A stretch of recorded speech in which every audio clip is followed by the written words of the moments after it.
Yeah, I think horizontal. No, they're both.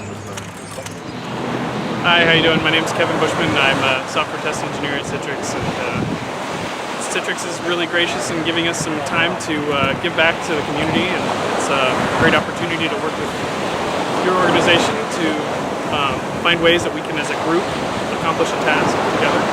So it's pretty fun to do something like this. Great, great. And what does it mean to you to save one little fish at a time?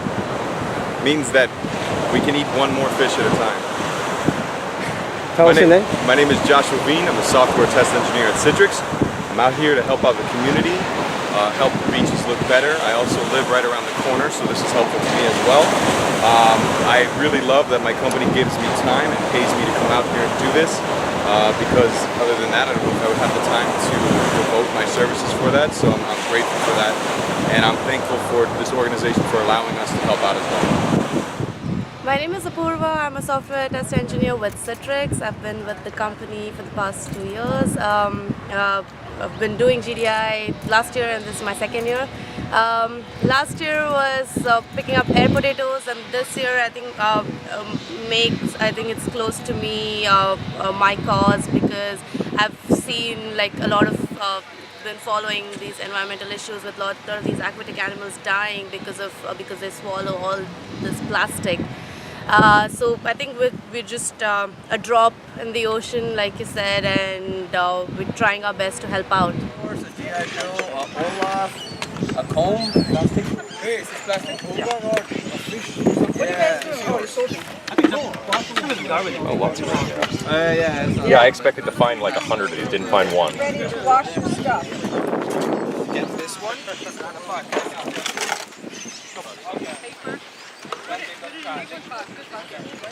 And then come over here with Come into trash. In here also? Plastics is in garbage too? No, like really like the stuff.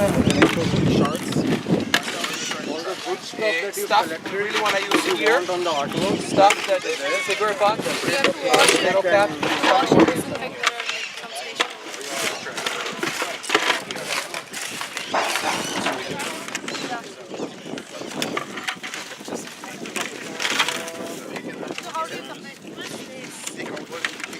I really don't know. Why? That's interesting.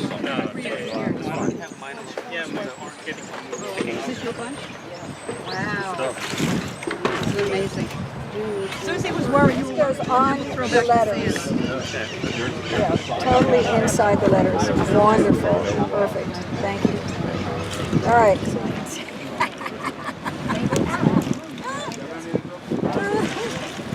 Yeah.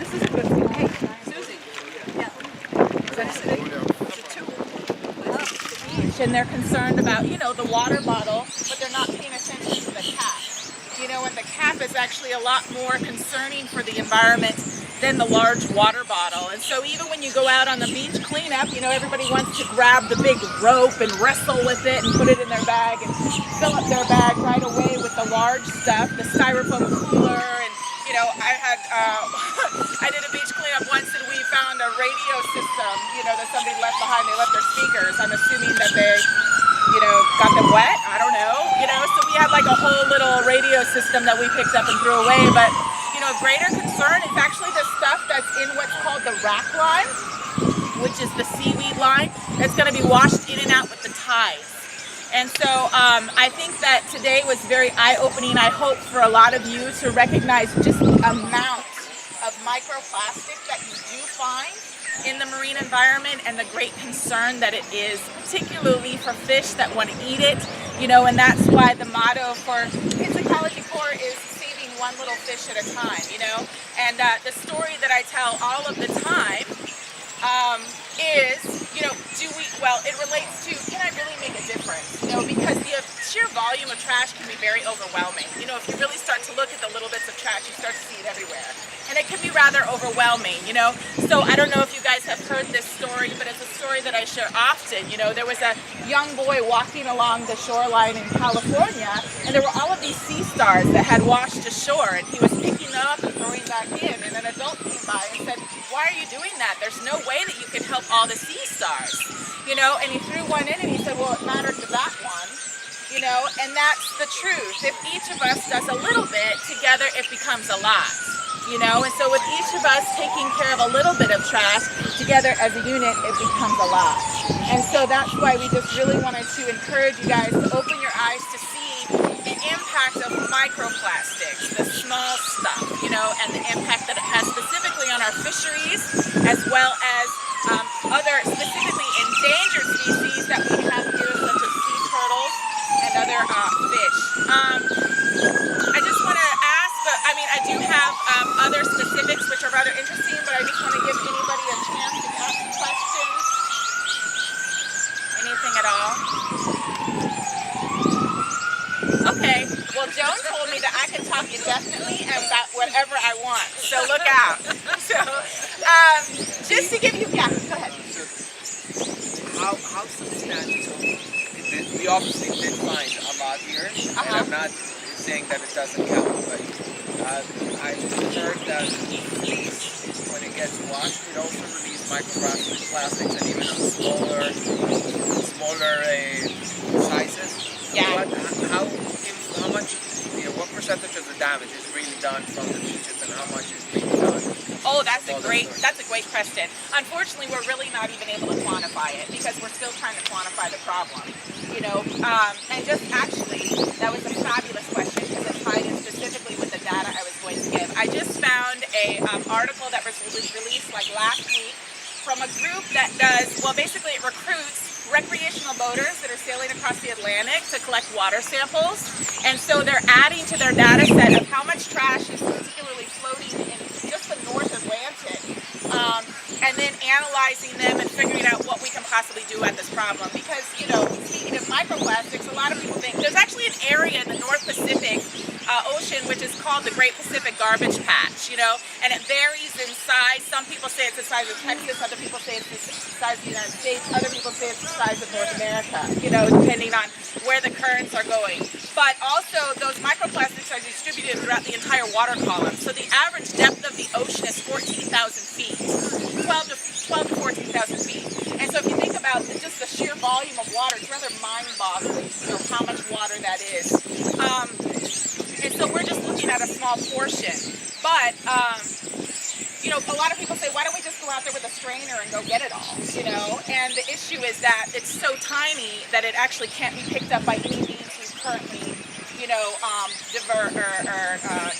So what they're really looking is controlling it at the source, which kind of goes to your question. So what they're doing right now is they're trying to gather enough data indicating that microplastics that come from things like fleece, you know, even things like from waste from your lint, from your clothing that's being washed and discharged in the water there through the wastewater system, you know, stuff like that. So what they're trying to do is regulate it at the source as opposed to, you know, try to go collect it after the fact it's already been done. So they're collecting data. Here's some interesting numbers. So just recently in 2014, there were 93 boats that collected 521 samples, covering an estimated 600,000 square nautical mile area. Of those samples without any plastic were 13. The highest plastic count in one single liter was 243 pieces of microplastic. You know, it's really just mind-boggling, you know, and they're continuing to try to add to this data set so they can go back and start to analyze and say how much of this is coming from things like fleece and wastewater discharge that comes from our, you know, just simple processes like washing our clothes, or, you know, how can we address that from the source as opposed to trying to collect it later, you know. And so again, it's a challenging issue, and one that really needs to be addressed on multiple fronts, if you will, both at the source, but then at the end, although at the end result. But, you know, in regards to microplastic like fleece, that's got to be addressed at the source, you know, by changing the manufacturing process or changing the materials used in manufacturing, something like that. And a lot of people are like, oh good, fleece is recycled plastic, this is great, you know, we can wear fleece, but they don't think about the continued impact that it might have on the environment. So thank you, that was a wonderful segue. Any other questions?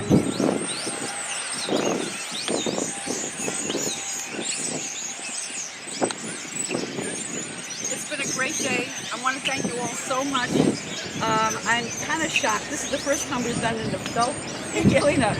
And the amount of plastic that you picked up, probably 10 times as much as when the kids and their families come out. You are such a dedicated bunch. You're such a hardworking group and fabulous people.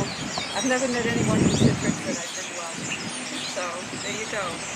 Enjoy the day. Enjoy your pizza. And I thought, just based on the mentality of the group as a whole in terms of this, the service, it was a great idea to do a beach cleanup.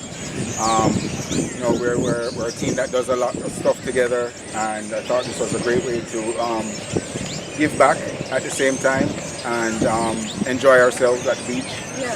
So I want to just thank you, and just also just. Did you guys have a good time today? Yes! All right, let's get this picture real good. There we go. Susie, you happy? Absolutely. Absolutely. It was a great experience.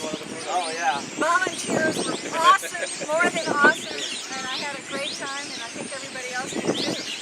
And I'd like to thank George and Susie and Krista and Lauren and the whole Citrix team. You're all fabulous.